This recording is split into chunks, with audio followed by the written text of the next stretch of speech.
projects I know of which were talked about for a century is the Channel Tunnel, which was finally completed under Mrs. Thatcher's government. And back in Tsarist Russia, an engineer called Davidov proposed damming Siberian rivers flowing northwards, diverting their water in a canal flowing westwards to top up the Caspian Sea and the Aral Sea. And this was talked about for 8 decades and finally formally scrapped under Gorbachev without ever being built. So it is a very sobering touch-and-go saga when this talk but no action and no building, decade after decade, in projects of this sort. Now first, we must go through a bit of a journey through time and space and see what we're talking about over here. Now, this country has had a variety of names through history. The Congo Free State, then called the Belgian Congo, then called the Republic of the Congo, then called Zaire, and today is called the Democratic Republic of the Congo. As a political scientist, I regret to report to you that every country in the world that has the word democratic in its formal name is undemocratic. The DRC is somewhere on the spectrum between a plutocracy, government by the wealthy, and a kleptocracy, government by thieves.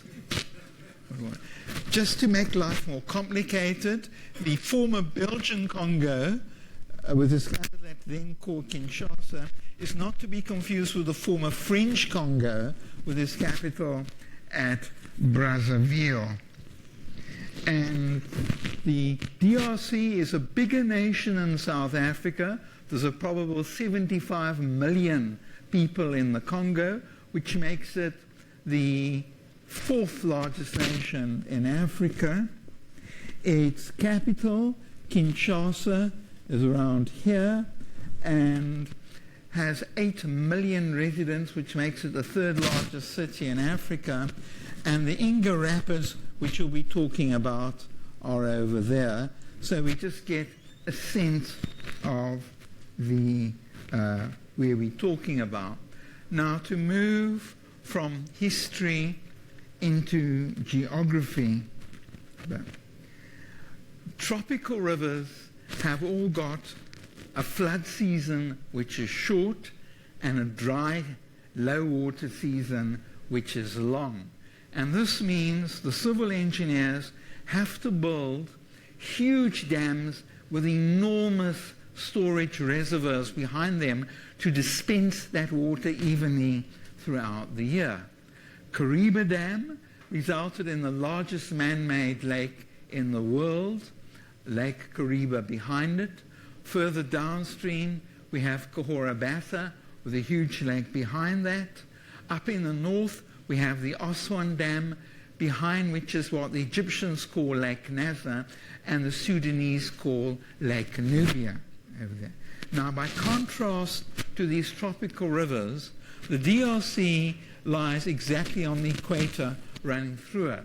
And the Congo River is an equatorial river with a fairly even flow of water because it rains after midday almost every day of the year throughout it over there. And this is, of course, less stressful for the engineers. Now, at the Inga Rapids on the Congo, 42,000 cubic meters of water per second pour past the 2nd biggest volume of water in the world after the Amazon River. And unlike the flat, slow-flowing Amazon, at the Inga Rapids, those 42,000 cubic meters of water fall through 92 meters, and this could generate an estimated 39,600 megawatts of electricity. Now, in practice, a prudent engineer will ask the hydrologists what's been the lowest water level in recorded history in the century, and then plan to take in a little bit less water than that so you're not caught out by occasional droughts. Also, as we'll see here, environmentalist critics and environmentalist opponents of the dam have argued that the Congo River washes down a bigger amount of submerged foliage than any other river in the world. And this submerged foliage pours out of the Congo mouth, forming a huge subterranean plume, which eventually falls to the floor of the Atlantic Ocean, where it acts as a carbon sink. So in other words, engineers need to plan to always leave some water in the river to continue sluicing out this foliage, and that it will not silt up any proposed dam. Now we're going to look at a bit blurry aerial, at least a satellite photo, but we'll see the point that makes the engineers so excited. The Congo River flows through a V-shaped course here. And so what engineers early realized was that if you build a diversion channel from the upstream branch of your V to the downstream branch of the V, in your diversion canal you put turbines, spinning generators, and Bob's your uncle. You can get electricity without the enormous expense of building an enormous wall damming off the entire Congo River. And that was the scheme followed for Inga 1 power station over there, the Inga 2 hydroelectric power station there, the proposed Inga 3 power station, which we'll be talking more about. And this diagram also shows very schematically Ingas 4, 5, 6, 7, and 8, which are proposed. In practice, such diversion canals are more likely to follow the contours of the land than the straight lines shown on this photo. Now, we need to look a little bit at a chronological unfolding of the Grand Inga proposal. Back in 1921, the United States Geological Survey published a world atlas discussing the biggest potential hydroelectric power sites in the world. And we can infer that they did the field work for this and sent an inspection team to the Inga Rapids in 1920, because in 1920 a Belgian native commissioner went up to the Congolese living on the relevant part of the river bank and said to them the Flemish equivalent of footsack. And there was colonial forced removals of all the persons living in that area. They moved to 6 existing villages where they joined the villages, and they also founded a new village, Lebwako, which means in the local language, thrown away. Now you can imagine, without machinery, clearing by hand equatorial forest to build farm fields is back-breaking labor of years, but they had no compensation for any of this. And after this forced removal, nothing happened for a decade. Then in 1929, a Belgian entrepreneur founded the Sineba Consortium to seek to raise capital to build a hydroelectric power station. But to his distress, 1929 was exactly when the year of the Great Depression started. And so his consortium struggled and failed for a decade to raise the capital to build a hydro power station. In 1939, World War II began and the consortium was formally dissolved. During World War II, the Third Reich occupied Belgium, and the Belgian government fled to London, where it formed the Free Belgian Government. And throughout the occupation of Belgium, it was the Belgian Congo's taxes which subsidized and paid all the bills for the Belgian government in exile in London. So that's part of the Congo's contribution to Belgium.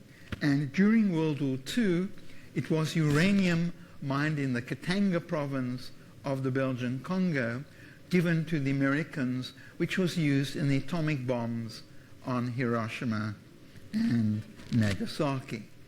After World War II ended, the Belgian government could move back to Belgium, and now companies chipped in a bit to form a corporate research group called SEDELCO in the French acronym. And they were quite serious in their intent. Some of these companies bought riverbank land on the Congo where they planned to erect smelters, and the SEDELCO group was trying to make a business plan to justify the Grand Inga project. The Governor General of the Belgian Congo lobbied the United States government to build a uranium enrichment plant on the site, because uranium enrichment gobbles up even more electricity than aluminium smelters, and that's saying something. However, the US government said drop dead. It wanted enriched uranium kept in the USA, thank you very much, and not in other countries. So that fell through. Anyway, the Belgian colonial administration then sought to help a business model for the Grand Inga scheme by offering that it would electrify the Congolese railways, providing a base customer for the electricity. It would electrify the Congo's 3 ports called Boma, Matadi, and the delightfully named Banana. And it would also, of course, welcome some electricity for the European parts of the capital, then called Leopoldville. However, we next had the rise of Congolese nationalism under its charismatic Patrice Lumumba that frightened off foreign investors, and in 1955 the SEDELCO research group fizzled out. Now, during the 1950s, the first generation of descendants of those forced removal of 1920 had been lobbying the Chilean administration for compensation for being thrown off their homes and farms and dumped elsewhere. And finally, the colonial government offered them a lump sum compensation of 781,000 Belgian francs. However, they hadn't paid anything by 1960, when Belgium granted the Congo independence. So the attitude of the colonial administration was clearly that Belgium is not going to pay compensation to Congolese. You Congolese can pay compensation for your fellow Congolese over that. A decade after independence, we'll skip a lot of turbid Congolese politics and history. Just notice that Mobutu staged a coup d'etat and came to power as the dictator and Africa's worst kleptocrat. A decade after independence, he formed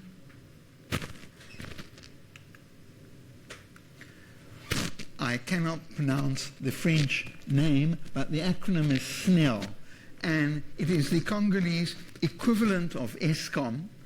And Mobutu founded exactly the way General Smuts founded Eskom in 1923. It nationalized and bought up all the existing electricity companies, which were merged into one. Then, in 1972, the first hydroelectric power station was actually built on the Inga Rapids. In the electrical engineering terminology, there is a reference to alternating current. The Inga 1 power station was synchronized with the grid and provided 351 megawatts of electricity for the Kinshasa, the capital, and the neighboring district. So finally, 500 a century after those forced removals, the first hydroelectric power station is actually built on the Inga Rapids. We now need to take a diversion from the mighty Congo River to the great Karoo town of Sutherland, where there is not even a stream that flows through the year, never mind any large rivers. And the town's museum proudly celebrates its 4 most famous persons who were born in Sutherland, one of which is Henry Olivier, who went to the UCT Civil Engineering Department, where he graduated and then spent a life in practice building dams throughout the British Commonwealth, from Pakistan, Sudan, Uganda, and in South Africa. And one fascinating little human anecdote, during his classes somewhere in the 1940s, he was awarded as best student in the class a ring which was engraved UCT Civil Engineering Department, class of such and such over there. Today, of course, no university would have the money to give students rings. You will get a sheet of paper at best congratulating you on being the best student in the class. And Henry Olivier gave this ring to his then girlfriend. He broke up with the girlfriend, and in rage, she took off the ring and flung it into the sea at Muizenberg. Then a third of a century later, someone walking along the beach saw something glittering, picked it up, saw it was a ring, and to their astonishment saw it was engraved UCT Civil Engineering Department. So she phoned the department, who was able from their records to trace where this ring had come from and unite it with its original owner during his own lifetime.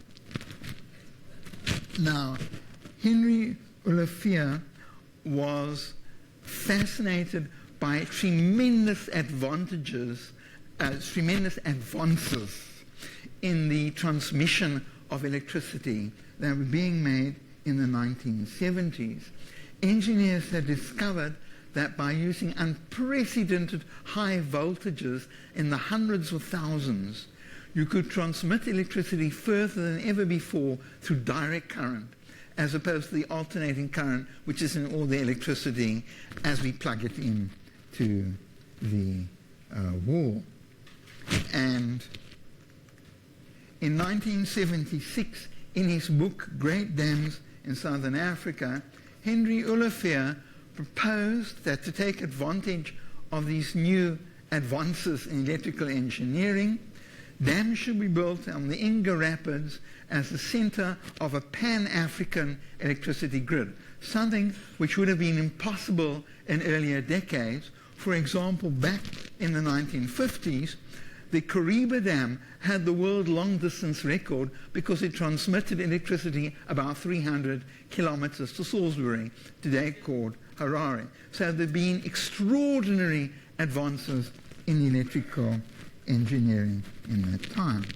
Well, after he put this idea out into the world of a pan-African grid, things moved on very incrementally. In 1982, that's 6 decades after those forced removals, the Inga 2 hydroelectric power station was built and synchronized with the grid. This was about 4 times the size of Inga 1 and was providing 1,424 megawatts for the Congo's Katanga province, in particular its mines and smelters. Katanga is mining huge quantities of copper, cobalt, also uranium, germanium, and other minerals. Then, a decade later, Eskom had founded the Southern African Power Pool, which we'll talk a little bit about later, and Inga 2 now started wheeling electricity, an engineering term, although there isn't actual wheels for the electricity to go through the cables, to provide 100 megawatts of electricity all the way through the Southern African Power Pool to Eskom. So it's another little incremental start to a Pan-African grid. Also, during the 1990s, the World Bank provided a study grant to Egypt to study how it could import electricity from future dams on the Inga rapids over there. Another non-event that happened in the 1990s is that now the third generation of descendants of those removals started suing SNEL in the Congolese courts for compensation for their forced removal. And SNEL then offered them an out-of-court settlement on condition that they withdrew the litigation, and then when they did, SNEL double-crossed them and has not paid out R1 to the present date. Now let's look a bit at what we're talking about. In this slide, you've got the Congo River flowing in the background. Then some water has been diverted from it through this canal in the front. There's a small dam over there to make a head for the turbines, which turn the generators, and the water then flows through the rest of the canal to re-enter the Congo River a little bit downstream. This is another aerial photo.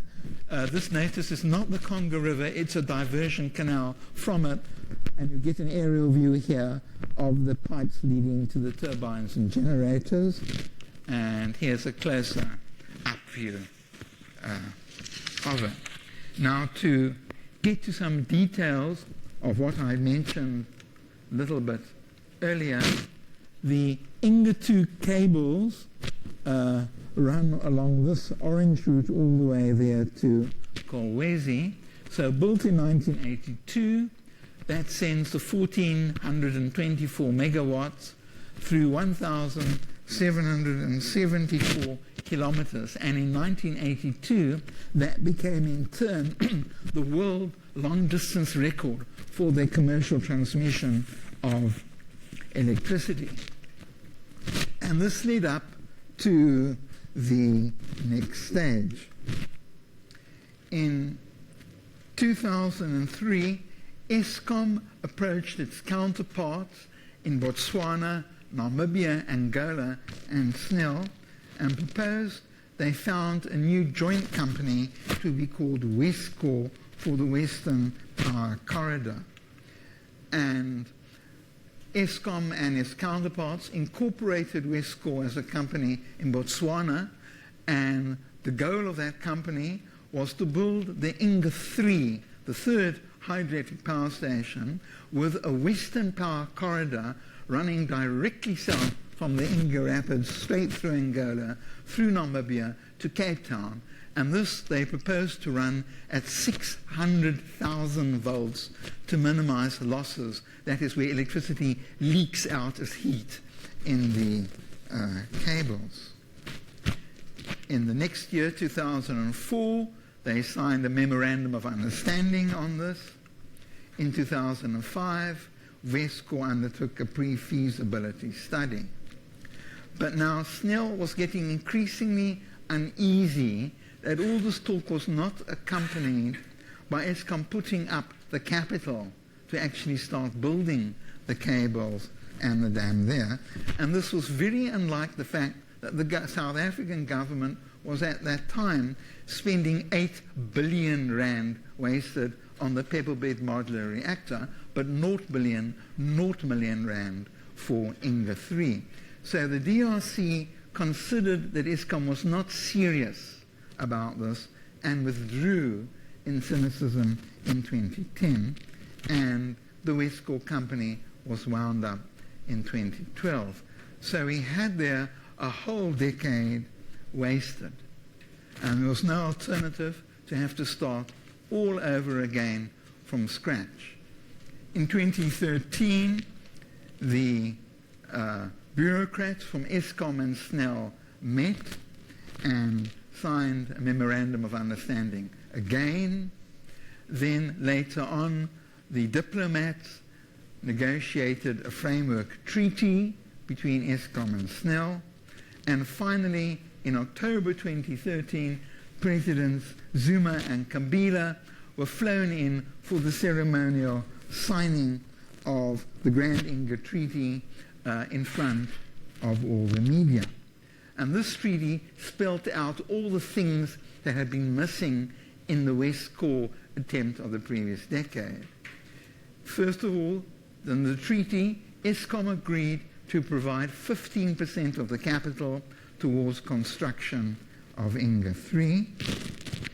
And the absolutely key point, Eskom committed to become the anchor customer and to buy 2,500 megawatts from Inga 3. Now, this letter from Eskom is the vital sheet of paper that bankers need before they will offer loans to build a dam. They want to see how they're getting their money back. And having a permanent customer paying regularly in, that's very reassuring to banks. They will grant the loan. And also, of course, long-term schemes of this sort are greatly preferred by pension funds to buy bonds because there's a steady, guaranteed return on their capital. You're not taking risks. And the treaty went on to specify that after Inga 3, Eskom will be entitled to buy between 20% to 30% of generation from any further developments. Notice that between 20 to 30% is roughly between 10,000 megawatts to 13,000 megawatts of electricity. And the treaty specified that Eskom will build the transmission cables running from Eskom's national grid in South Africa all the way up to the DRC's borders. Now, I've drawn our attention to this treaty and specifically Article 9, Section 4 of it, because of some very interesting developments, or more precisely non-developments, after it. When the treaty was signed in 2013, the Department of Energy was so proud of it that it provided a PowerPoint presentation for the Parliamentary Portfolio Committee, and it was put up on the internet for the whole world to celebrate, and which is where I found the details of it. By December 2016, the Department of Energy was holding a round of public consultative hearings in Cape Town and elsewhere on the necessity to build another 6 to 8 nuclear power stations in the country. And in those presentations, when it projected where Eskom intended future extra electricity to come across, the Grand Inga Treaty was completely censored. It came nowhere in the presentation. There was just one line of a vague mention that we will import an additional 2,000 megawatts of electricity from somewhere unspecified in the future, which is far lower than even what they'd intended to get from Inga 3. And this is quite astonishing change in 3 years, and it makes a political scientist ask the question, who had the power to give orders to the Department of Energy officials who made this presentation that they were forbidden to mention anything about the Grand Inga Treaty? And the only persons with that sort of power will be a Deputy Director General, a Director General who are political appointees made by a minister or higher, a Deputy Minister and a Minister of Energy who are appointed by the President and the President himself. So the determination to get nuclear power stations regardless of any alternatives and to suppress the alternatives out of public knowledge was clearly a very top-level political decision made before this round of public presentations. Now to continue with our story, as mentioned, in 2013, the two presidents had signed the Inga Treaty, and at this time, now that things look serious, the World Bank came on the scene as a potential provider of loans, or at least a major part of those loans. And World Bank loans, of course, always come with conditions. The conditions are that there should be an environmental impact report, and I alluded to earlier some of the campaigning of environmentalists concerning future dams on the Congo River. There will be a social impact report, which the bank suggested should include paying out that long overdue compensation to what is now the fourth generation of descendants of those in the mass removal.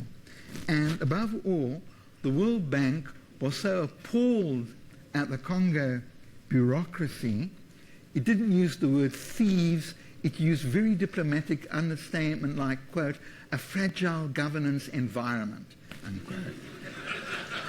So what it said was that a condition of any loan is that the Congo must set up its own Tennessee Valley Authority, an autonomous agency separate from the corrupt civil service that will be in charge of building this dam efficiently and with appointments on merit.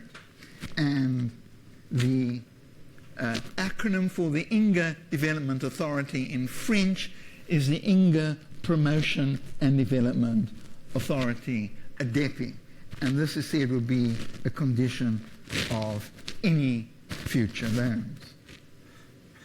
So President Kabila set up ADEPI in 2016, and he appointed as his first director Bruno Kapanji, who is a veteran electricity technocrat. He'd spent decades in SNEL.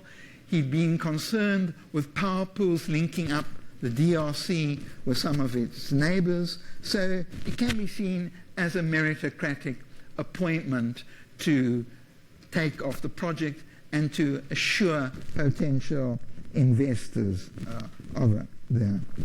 Now, what do matters stand in 2018?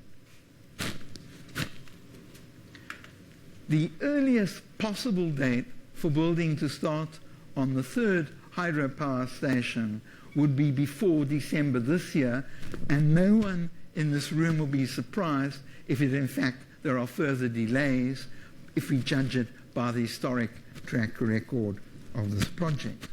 Even if building started before the 31st of December, 2026 would be the earliest feasible date for Inga 3 to start generating electricity for Southern Africa, to synchronize with the grid in the engineering terminology. And the proposal was that Inga 3 should generate 4,800 megawatts for the Congo's own domestic customers, for corporate customers, meaning those copper smelters in particular in the Congo, and for foreign clients, for example, Eskom over there. And what the World Bank proposed was that after Inga 3, the subsequent parts of the Grand Inga scheme should be built every 7th year in phases, and these will be Ingas 4, 5, 6, 7, and 8. And the business model for this proposal was that this would provide up to 10,000 megawatts, firstly for the DRC itself, secondly 10,000 megawatts for export to Egypt, third 10,000 megawatts for export to the Southern African power pool, and lastly 8,000 megawatts for the West African power pool, which links up the grids of 5 countries in West Africa. By 2018, Inga 2 was no longer enough for the Congo's own needs. First of all, a lack of maintenance had reduced power from Inga 1 and Inga 2. The inlet channels had started to silt up, and the money to dredge those channels was embezzled by the directors of SNEL. For any of us who are reading the newspaper reports on Eskom, we get a huge sense of déjà vu, and that the Congolese are indeed appropriate partners for Eskom. So the money to dredge those channels had to be raised a second time, and the work is now well underway of it there. The turbine blades had been scoured to an unusual extent by all that submerged foliage we talked about earlier, so companies are rebuilding almost from A to Z the moving parts of the Inga 1 and the Inga 2 hydropower stations.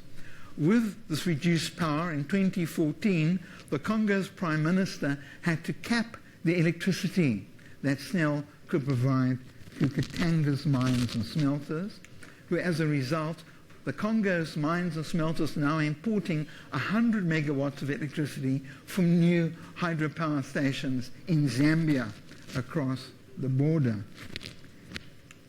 A horrific 91% of Congolese have no access to electricity, and for the 9% of Congolese households who are electrified, they suffer an average of 3 hours power failure per day. Remember how outraged we South Africans were back in 2008 over the power failures and the power rationing of Eskom there. And such continuous power failures is calculated to knock 1.7% of the DRC's gross domestic product. Now it's time to look at a map which is slightly blurry, but it will help us visualize what we've been talking about. First of all, the Southern African power pool, which we'll be discussing later, has linked the national grids of about 8 countries. So currently, summer hydroelectricity flows from the Inga 2 along the cables in the Democratic Republic of Congo, through the Zambia's national grid, through Zimbabwe's national grid, through Botswana's national grid, and into Eskom's national grid. So some of this electricity and light we're getting here came all the way from the Inga Rapids on the Congo, blended with Eskom's other electricity. Then the Western Power Corridor that Westcorp proposed to build would run straight south from the Inga Rapids through Angola, through Namibia, and straight through to Cape Town, and the branch cables would run off across Botswana to Gauteng over there. The World Bank study grant of the 1990s had ended up proposing 2 alternative routes for electricity from future Inga dams to be exported to Egypt, and a proposal for a western cable running to Nigeria where Inga electricity could be fed into the West African power pool. So we see here that Henry Ulefe's vision way back in 1976 was now becoming much more widely talked about and being fleshed out in specific details.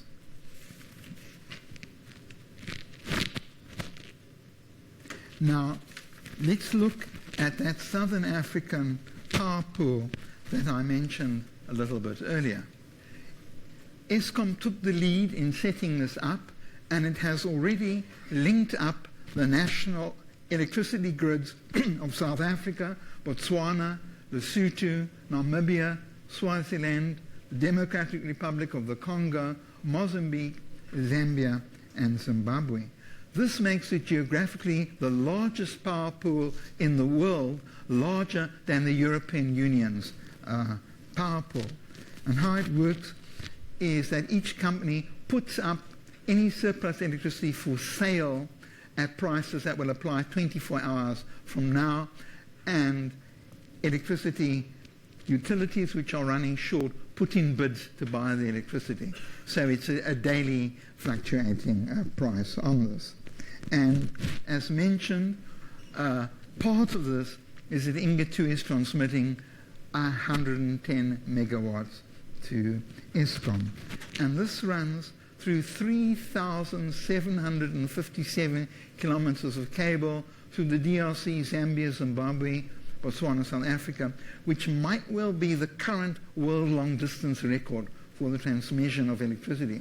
So setting up world record after world record, decade upon decade, is a huge compliment to the electrical engineers of Africa who've been toiling away since the 1950s, 60s, 70s, 80s, 90s, and now the 2000s.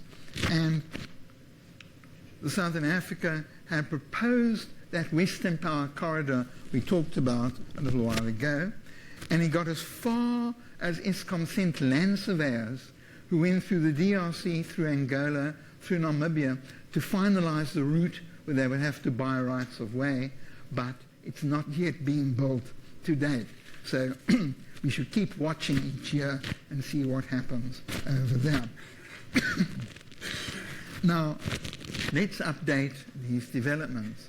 In 2016, the World Bank got suspicious that a DEPI was not independent enough from President Kabila's office, so it withdrew in protest and said that unless this is rectified, it's not going to provide further lands.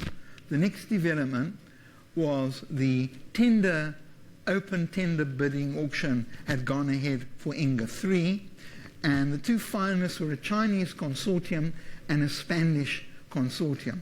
And President Kabila last year asked the Spanish and Chinese tender finalists to merge their bids and present a combined bid.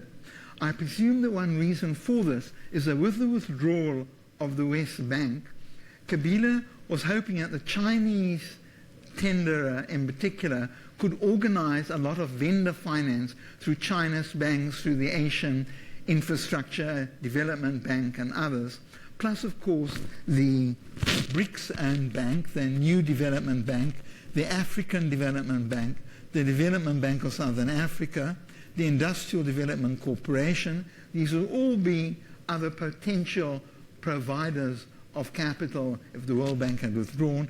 And of course in the corporate sector, we have companies such as Riverf, which specializes in organizing bonds for big infrastructure projects.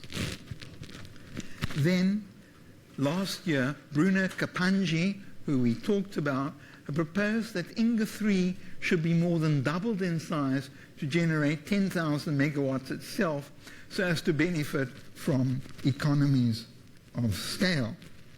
And the latest news of all, surprise, surprise, SNEL is still stalling on paying compensation to the fourth generation of descendants of the evictees of 1920, which is now, 98 years ago. Now, having given us a rough overview of events, we haven't got time to go into the details. It's time to think of some conclusions. The first conclusion is one that Henry Olivier mentioned. He pointed out that if we import hydropower from the Inga power stations, as the existing Eskom coal-fired power stations are phased out and decommissioned with old age, South Africa could save 500 billion litres of cooling water per year. To explain his point, it's only a few of the very newest Eskom coal-fired power stations, Medupi and Kusile, which have what the engineers call dry cooling. Dry cooling means, in effect, industrial-sized radiators, like the radiators in your car, but far bigger. Nearly all the old Eskom power stations simply spray water over pipes for the cooling, which evaporates in enormous clouds of steam coming out of the cooling towers, and which the newspapers are like photographing. So being able to incrementally, over a few decades, close down all the aging coal-fired power stations in favor of imported hydropower will have huge savings in water, and for a drought-stricken country like South Africa, that's a serious and a major consideration and quite an advantage. The next conclusion we can make is that importing 10 to 13,000 megawatts of hydropower means that the 9,600 megawatts from extra nuclear power stations are now unneeded, and they would in any case be more expensive than Grand Inga. And this, I suspect, is the reason that the 2016 public hearings of the Department of Energy completely suppressed any mention of the Grand Inga Treaty. We can also notice that hydropower is a jolly good fit with solar and wind electricity, because when the sun sets and the wind stops, the hydropower station can be switched on, and when solar and wind power are generating again, you simply switch off the turbines and divert the water through the canal and through the river. So it's a very comfortable fix. It's very useful for both base load electricity and peak load electricity because of the ability to easily switch it on and off. Now here, of course, we need to also be quite realistic as political scientists. Regardless of the sphere in which they're built, state mega projects historically cost about double of what the taxpayer was originally claimed. But even so, Inga hydropower will still be less expensive electricity than the alternatives. Now, some more contributions I have is Congolese kleptocrats will try very hard to get kickbacks from the capital expenditure in building Inga 3 and further dams, and also kleptocrats closer to home than Congolese kleptocrats too. And here, democratization will be very useful in the DRC and in other states, because when you give people democracy, what do? One thing they do is to demonstrate and protest against corruption and to accelerate the pushback against it, to use freedom of the press to expose the kleptocrats. So democracy is very helpful to development.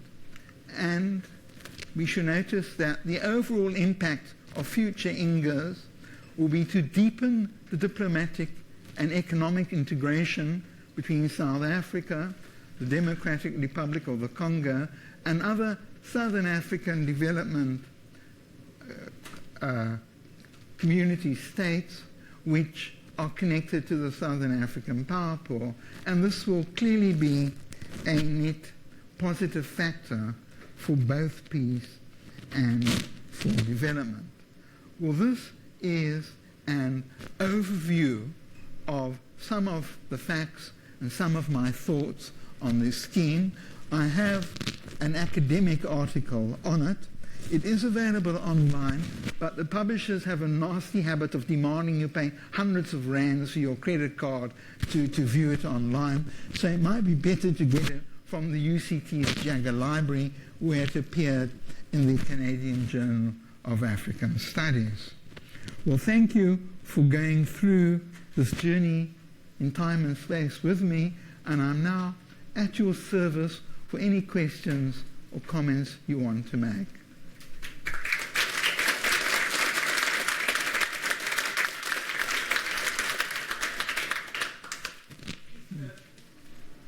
Inga 1 has been built, Inga 2 has been built, Inga 3 is the proposal.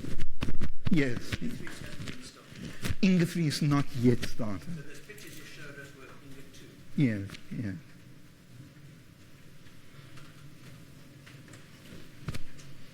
Given the track record of the corruption and irregular governance in DRC and World Bank not having any confidence in it, what are the prospects of it changing around after so many decades of the same? Because surely that change would have to happen in order for this to progress. What are the prospects of that happening, given our new environmental agency, given what's going on in politics in the region? Is there a realistic prospect of a change? Well, notwithstanding all these problems, Inga 1 and Inga 2 were built, and I think that Inga 3 will sooner or later go ahead. What we can now see is that there's more pushback against corruption than ever before, both in South Africa and in non-stop demonstrations going on in Kinshasa and other Congolese towns, and this is very helpful. The ADEPI does exist, although it is not as autonomous as the World Bank would like. The tenderers are quite serious and